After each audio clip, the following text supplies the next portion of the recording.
Цагдаагийн байгууллагаас иргэдийн амь нас эрүүл мэнд, гэмт хэрэг зөрчлөөс урьдчилан сэргийлэх, нийслэл хотын гудамж талбай олон нийтийн газарт дуудлага мэдээлэлд богино хугацаанд түргэн шуурхаа очих, хүртээмжтэй байдлыг нэмэгдүүлэхээр нийслэлийн төсвийн хөрөнгө оруулалтаар авто эргүүлийн үйл ажиллагаанд шаардлагатай тусгай зорилтын техник тоног төхөөрөмжөөр тоноглогдсон хөдөлгөөнд тэргүүлийн 60 ширхэг Kia Sportage маркийн автомашиныг шийдвэрлүүлж алба хаагчдад хүлээлгэн өглөө.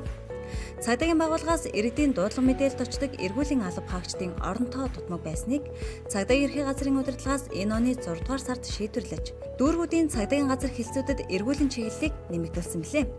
За нийслэл Улаанбаатар хотод шөнөдөө одоо 1200-аас 1700 орчим дуудлага мэдээлэл иргэдээс ирж байна. Тэгэхээр энэ дуудлага мэдээлэлд бол одоо цагдаагийн алба хаагч түргэн шуурхаа очих үүрэгтэй. Ингээ өргөдгсөн хүчинд дуудлага мэдээллийн одоо очих хугацаа 20-25 минут өдөр байсан бол тэрэн доошоо одоо багасаад нэг 15 руу өдөр орж ирсэн байх жишээтэй.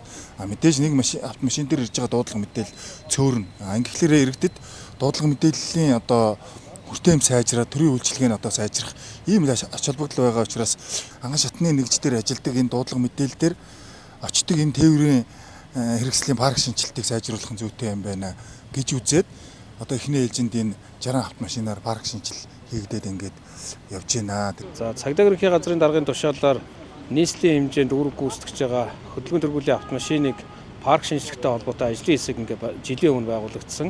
За энэ ажлын хэсгээс цагдаагийн дүүрэг цагдаагийн газар хэлцэд үйлчлэгэнд явж байгаа автомашины чанар байдалд одоо үзлэг шалгалт хийхэд маш олон машин бол эвдрэлтэй, үүрэг гүйцэтгэхэд хүндрэлтэй ийм нөхцөл байдал тогтоогдож ирсэн.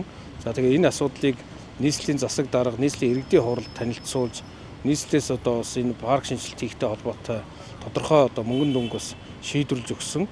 Дээр хүлээн авсан автомашинуудаар нэмэлт чиглэлд аслагдсан дүүрэг хороодын бартаа саад гууж алга ихтэй гэр хороолол болон гэмт хэрэг зөрчил ихээр үлдэгддэг гудамж талбай олон нийтийн газар эмзэг цэгүүдэд хурч иргэдэд үйлчилнэ. Ийхүү 91 чиглэлд цагдаагийн алба хаагчид дуудлага мэдээлэлд түргэн шуурхаа очсноор иргэдийн амь нас, эрүүл мэндийг хамгаалах, болцсошгүй эрсдлээс урьдчилан сэргийлэх ажилд ахиц гарахын зэрэгцээ алба хаагчдын ажлын ачаал буурахц үр дүнтэй ажил болж байгаа юм а. Бид бүхний бас энэ ажилд бодиттой дэмжлэг болж ийн гэж үзэж байна. Энийгээ дагаад иргэдээс эрүүлж байгаа дуудлага мэдээлэл түргэн шуурхаа очих, нэгдүгээр, хоёрдугаарт бас алба хаагчдын маань ачаал бодитоор бас буурна гэж үзэж байна. Бид бүхний хувьд бол 24 цагаар үүрэг гүйцэтгэдэг учраас бидний хоёр дахь гэр буюу автомашиндаа ихэнх цагаа өнгөрүүлдэг. Мөн онцлог яаралтай дуудлага мэдээллүүдэд маш түргэн шуурхаа очих ажлын хэрэгцээ шаардлага гардаг учраас эдгээр асуудлуудын маань бас шийдэхэд бодиттой тусламж дэмжлэг болж байна гэж харж байна. Төвийн дүүрэг болох Сүхбаатар дүүргийн цагдаагийн газарт одоо эргүүлийн автомашины парк шинжилтэнд 10 шинэ автомашиныг хүлээн авч байна. Эдгээр автомашинууд дээр одоо алба хаагчдын үүрэг гүйцэтгэхэд өдөр тутам зайлшгүй шаардлагатай тухайн автомашинд байдаг тусгай хэрэгслүүд, галын хор, эмийн сан, за алба хаагчдад өөрсдөө албан үүрэг гүйцэтгэхдээ ашигладаг тоног төхөөрөмжүүд бүгд ингээс хөрөлгдсөн. За эргүүлийн автомашинуудын дотор тавигдсан дуудлага мэдээлэлээ хүлээж авдаг таблетүүд дотроо байна. За алба хаагч үүрэг гүйцэтгээр явж явах үед мөн зайлшгүй шаардлагатай одоо бүрэн тоноглогдсон ийм автомашинуудыг өнөөдөр хүлээж авч байна.